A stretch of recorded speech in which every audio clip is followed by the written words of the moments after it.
My name is Sarah Adams, 32 years old. 7 years ago, I married a divorced man with a child. Together, we're raising 3 daughters, his daughter from his previous marriage, Mia, and our 2 biological children. I met my husband through work, and he seemed to like me from the beginning, then persistently pursuing me. I was initially overwhelmed by his passion, but was drawn to his kindness, as he had been raising Mia single-handedly with some help from his family. Before we started dating, I met Mia and we quickly got along well. After overcoming the initial problem of getting along with Mia, my husband's courtship intensified. Even though I was cautious about becoming Mia's stepmother, encouraged by my husband's hope for me to be like a sister to her, we decided to marry quickly, just a few months after meeting. Soon after our marriage, I was blessed with 2 more daughters, and life seemed to be going smoothly. However, by the time our 3rd daughter was born, my husband started spending less time at home, and our relationship deteriorated. He began to berate me, saying things like, "You're useless, only able to give birth to girls." These harsh days continued for years until something shocking happened. One day, as usual, I returned home from work after picking up my 2nd daughter from after-school care and my youngest from daycare. To my surprise, I found my husband, who was usually never home at that time, sitting on the living room sofa with a very young, flashy-looking girl. Sensing the uncomfortable atmosphere, I quietly told the kids to stay in their room. After making sure they were upstairs, I approached the 2 on the sofa. Suddenly, my husband blurted out something unbelievable. "She's pregnant with a boy. I'm done with women who can only bear daughters. Sign the divorce paper." I was dumbfounded and could only muster a feeble response. "What? Your mistress is pregnant?" "Yeah. This girl, my mistress. Isn't she cute? Just 19, young and vibrant. Maybe younger women are more likely to conceive boys." He smirked, stroking his mistress's head in a way that made me feel sick. Her sweet, modern makeup made me feel nauseous. "What do you mean by that? You don't know? They say women who enjoy sex are more likely to conceive boys. That's a common belief, yes. So, younger girls are more sensitive and more likely to enjoy it, meaning they're more likely to have boys. That's the idea." Hearing such crass, juvenile talk made my skin crawl, and his idiotic way of speaking infuriated me to the core. And as if that wasn't irritating enough, the woman, speaking in a deliberately sweet voice, continued her words. "Joey, that's too harsh. Just because she's older doesn't mean you have to be so blunt. It's okay. She needs things spelled out." She fell for me easily, quickly took Mia under her wing, and slipped right into our home. "But Joey, didn't you pursue her aggressively?" "That's what Mia told me." "What? Mia told you that?" "Yeah, your love stories are so entertaining. Are you trying to be jealous?" "Ha! Why would I be jealous of an older woman like her?" "Well, yeah. Looking back, I was desperate then. I had to face Mia alone, and I needed an heir quickly. So, I ended up with this mediocre woman. I should have found someone young and vibrant like Layla here and had a son right away." "Hey, Joey, that's mean. If that had happened, we wouldn't have met. That's so cruel." "What dash? No. I'm just joking. Layla, you're the one for me." "Fine. I'll forgive you this time, Joey. I love you too." I stood there, trembling slightly, as they continued their distasteful conversation. My husband, noticing my reaction, turned his attention back to me. "Hey! Are you listening? I said we're getting divorced. You, with your inability to bear sons. Is that really what you think? What? That I'm only good for bearing daughters? What, you thought I was joking? You know what? The only reason I divorced my first wife was because she couldn't give birth to anything but girls. So, I quickly started looking for a talented and beautiful woman who could bear me a son. That's when I found you at work. I was desperate to win you over. And just when I thought I was finally going to make a son with my new wife, another girl. And years later, yet another girl. Seriously, I have the worst luck with women. That's awful. What? Awful? It's your fault for getting all high and mighty just because a guy with some money was interested in you. I didn't get with you just because you have money. Whatever. Doesn't matter now. Layla's finally pregnant with a boy. Finally, my luck's turning around. Now I'm gonna focus on making more kids. Making more kids, even though she's already pregnant. And to say such things only after knowing the gender, it's like he's just claiming his victory. You never told me you wanted a boy. What? When we got married, you only said you wanted me to get along with Mia. You never mentioned needing a son. What? You just didn't ask. The Addams family has a tradition of the eldest son inheriting everything. Naturally, as the eldest, it's my duty to have a son to continue the legacy. I didn't know that, and your parents never told me either. That's why you're no good. Marrying the eldest son means understanding these things without being told. You casually decided to marry me just because you were pushed into it and the kids got attached to you. I didn't just casually decided to marry you. Whether you intended or not, that's how it turned out. You're hopeless. Even young Layla understands this better than you. It's all your fault. Sign the divorce papers and get out. What about the kids? What? What's going to happen to the kids? What? Obviously, you're taking them with you. They'll be in the way when she becomes my wife. Just leave already. Just like his thrown-away words, my daughters and I were being discarded by Joey. Nothing I said would change his mind. Silently, I went upstairs, quickly packed our belongings into suitcases and bags. Then, I quietly spoke to the two kids in their room. We're going to live at Grandma's house from today. Although surprised by the sudden news, the girls were calmer than expected and packed their favorite books and toys into their backpacks. The three of us then went downstairs. Finally ready to leave? You've stayed long enough. Hurry up and sign. Okay. I said, deliberately raising my voice. I signed the paper on the table next to Joey's pre-written signature. I carefully signed it and handed it to him. Satisfied now? Yes, thanks. Now you can go. Just then, the doorbell rang. It was my mother on the intercom. What? Why is your mother here? I asked her to come with her car, since there's a lot of stuff for the three of us. It's none of your business anymore, now that you've signed the paper. I urged the kids to the door. They were excited to see their beloved grandmother. Then, footsteps came down the stairs from the second floor. Mia had come down. Mia, you were here. I heard everything. I see. Well, now you know the situation. You'll have to ask Dad about the details from now on. Hey. What? What about me? What do you mean? What's going to happen to me now? Are you asking me that, not Dad? Who else can I ask? What will happen to me once Emma and Lily leave?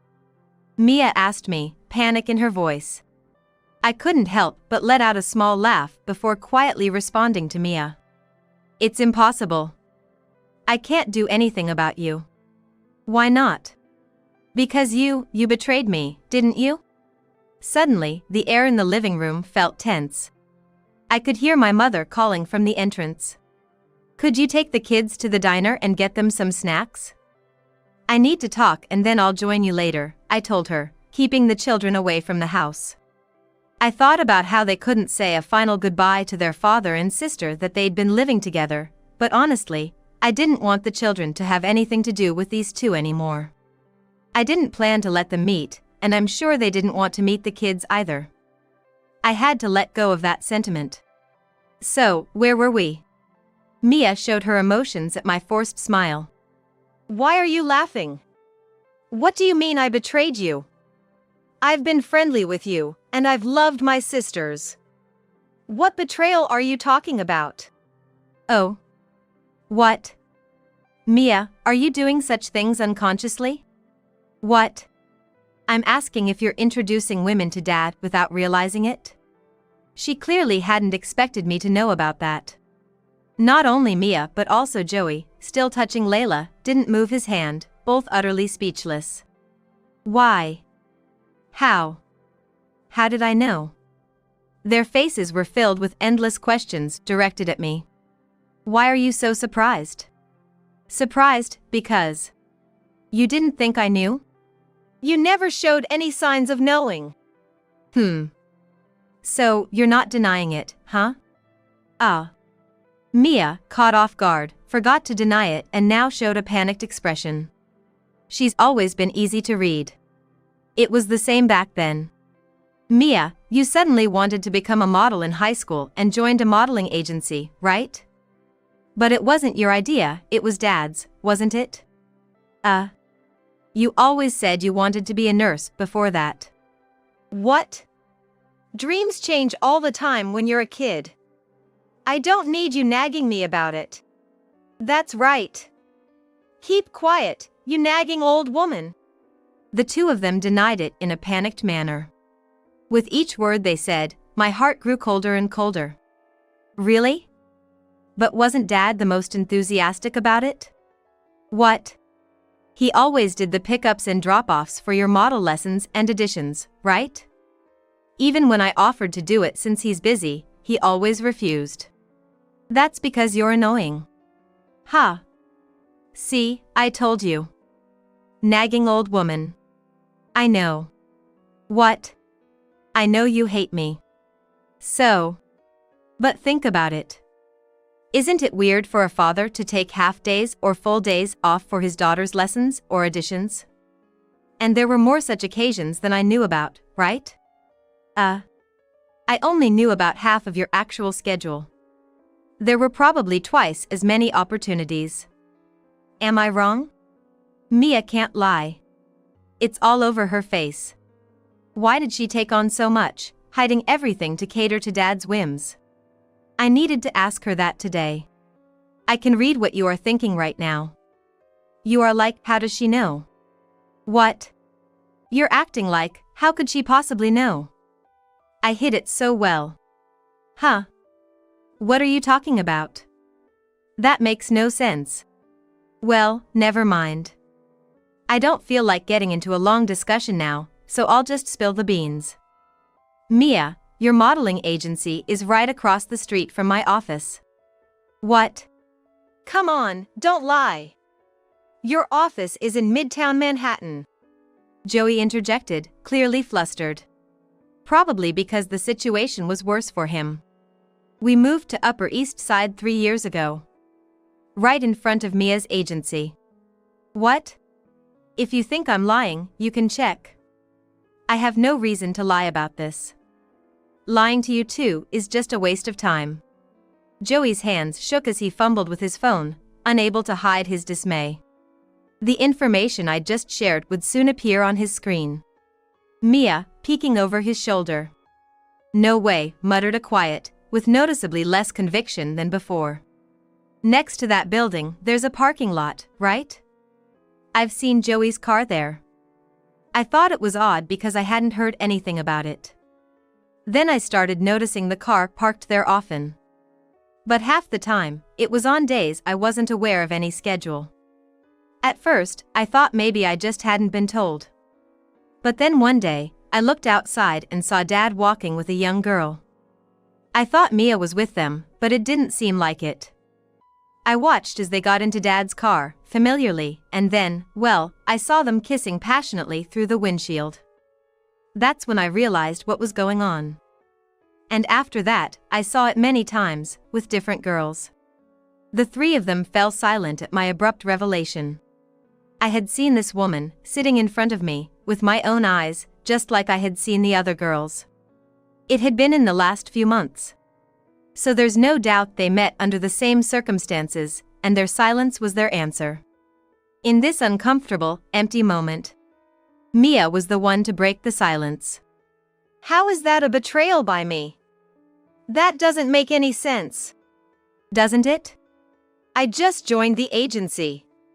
You only saw Dad, right? There's no proof I did anything. Proof, huh? The fact that you're talking about proof suggests something's going on, doesn't it? What? Because you're saying things like only Dad and there's no proof. You're implying there's something to hide. What? That's just nonsense. It's not nonsense, Mia. You blink a lot when you lie. What? See, you're doing it now. Are you lying? Mia's face turned red as she vehemently denied it. Thanks for reacting exactly as I expected to my bluff. Mia. Exposing your own lies, how honest of you. Mia, are you going to throw Dad under the bus? What? Are you saying you only saw Dad because you want to save yourself? I didn't mean it like that. Mia! Are you going to betray me? Are you going to abandon me? Poor Joey, he's really clueless. Can't he see that he's just admitted his guilt? Mia tries to calm him, and that is when he realized it. Well, whatever they reveal now, I already know the truth. I don't care what Joey says now, and I'm fine with getting a divorce. My concern isn't with Joey, but with Mia, my stepdaughter. Mia, you've always hated me, haven't you? Saying it out loud hurt me, even though I was the one speaking. You knew. I knew it, but hearing her not deny it even a little bit made my maternal feelings bleed. I never liked you, not for a moment since we met. I've always hated you. I was nice to you only for Dad's sake. I will always be Dad's number one. That's why I wanted to fulfill any request Dad made to me. So that's why you accepted my marriage to him? Only because Dad asked me to. Not for you. Being nice to Emma and Lily was also because they weren't Dad's number one, right? Of course. Dad was disappointed when Emma and Lily were born, right? He was like, oh, another girl. That's why I knew they couldn't be Dad's number one, so I could be kind to them and get along. But I wasn't Dad's number one either, right? You heard how he treated me. Why have you always hated me? What?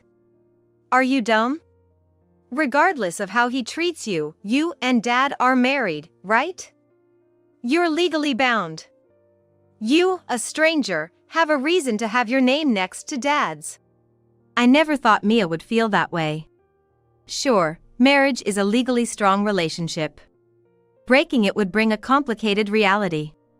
But Mia is undoubtedly related by blood to my husband, a bond we don't have.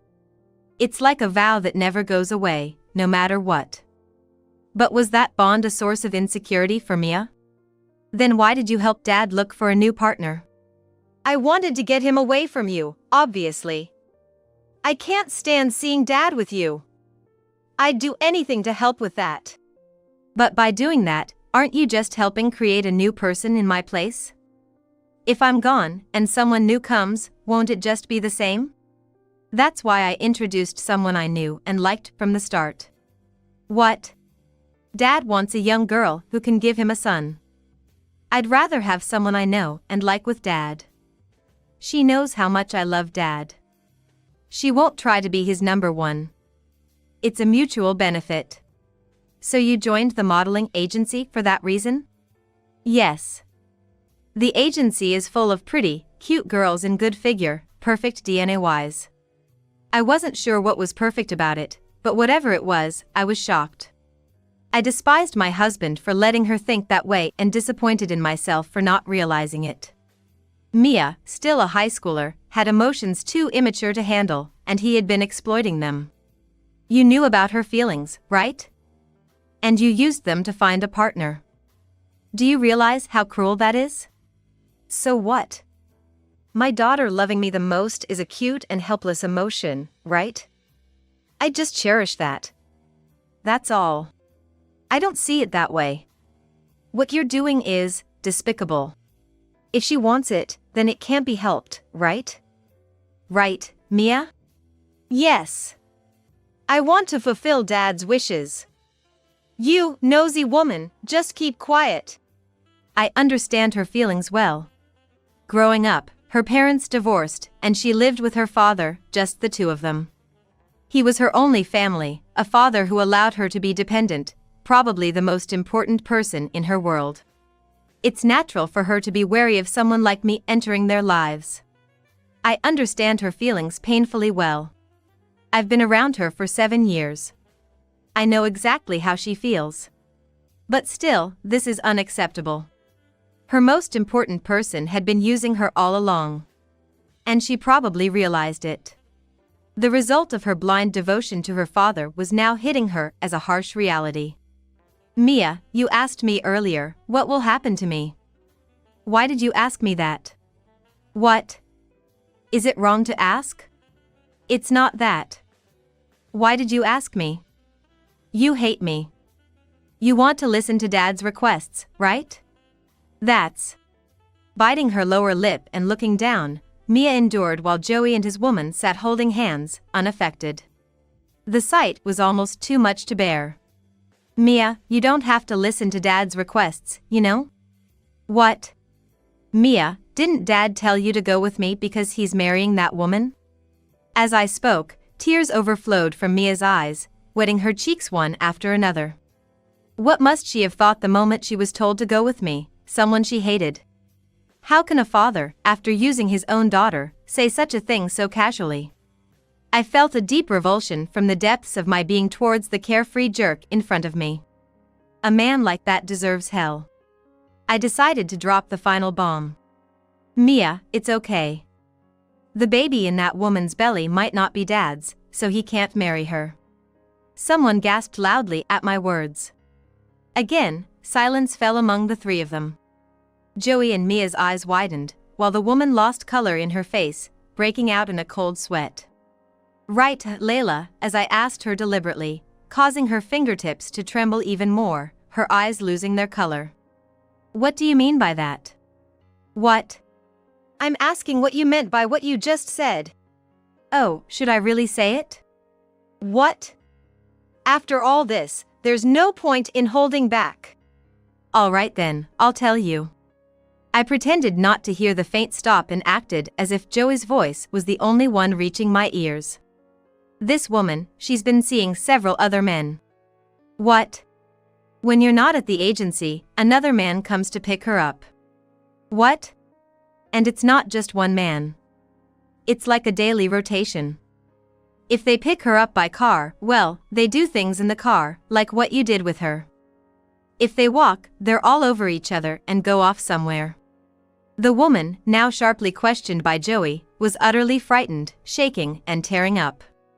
Even without asking, her reaction was enough. So, the baby isn't mine? I don't know. What? You were with other men too. I'm sorry. I thought it was strange. I always use protection. Really? I even thought the weeks were a bit off. What? You kept track of the weeks and didn't check when you thought it was off? Normally you'd ask if it's off, right? I never thought there'd be another man.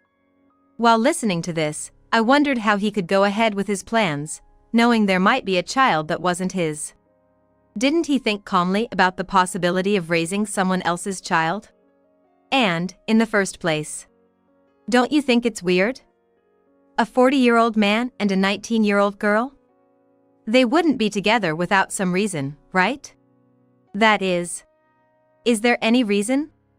Dad was paying her money. What? Dad was giving money to her and other girls he's been with. He bought them lots of things. So, he was basically a sugar dad. And yet, they talk about dating? Marriage? That's crazy. Mia knew this and pointed it out.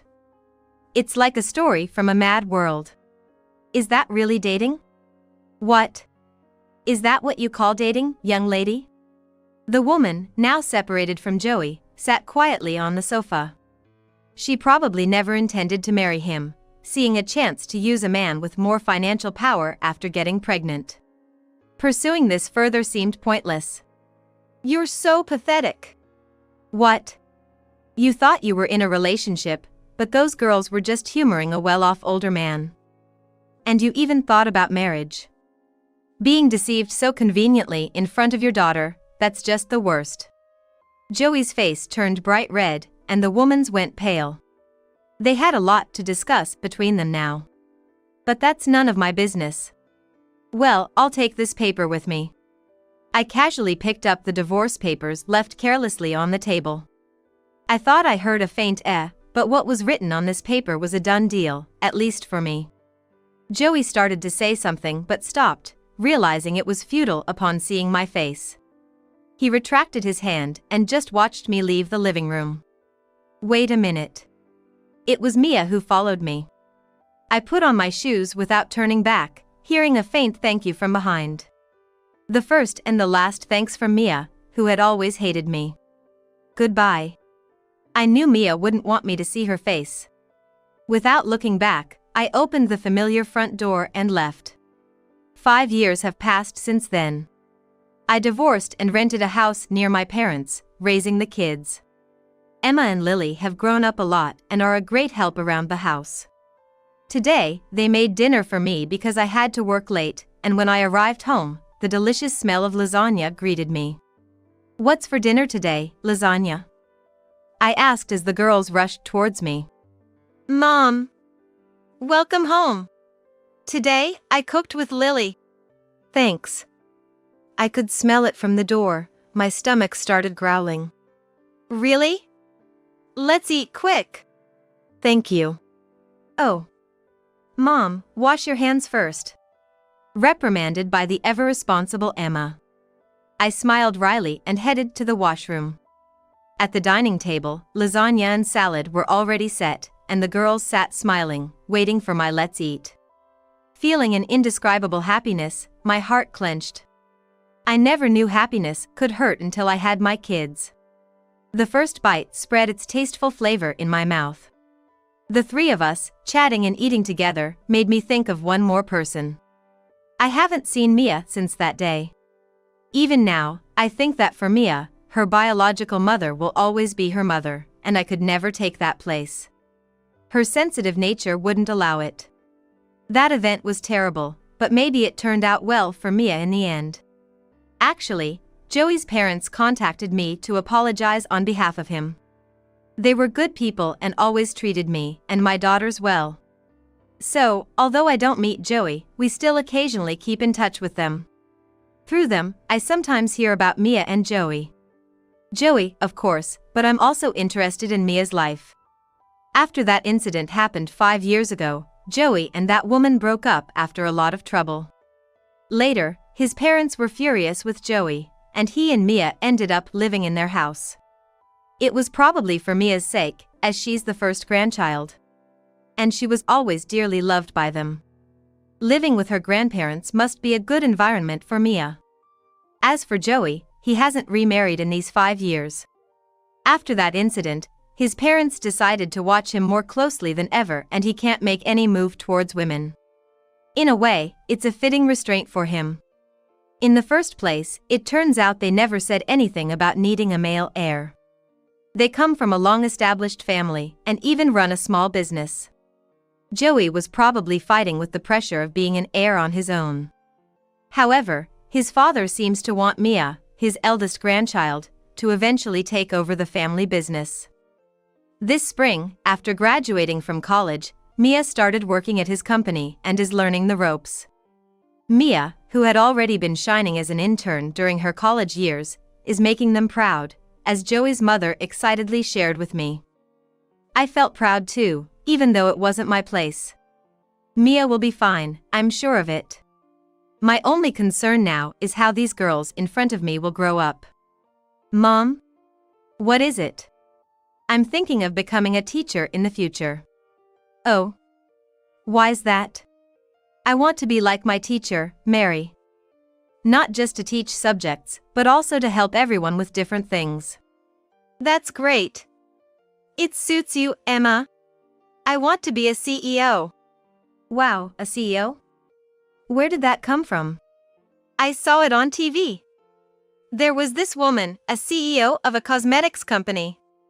She was so beautiful, cool, and rich. Well, then, Lily, you have to work hard to become a CEO. Yeah. A CEO. I briefly thought of Mia's future. I hope the girls' dreams come true someday, and I'll do my best to support them. What kind of women will they become? I let my mind wander a bit. I won't be outdone by these girls. I have to do my best too. I took another spoonful of lasagna. The sweet and spicy taste of happiness spread gently in my mouth.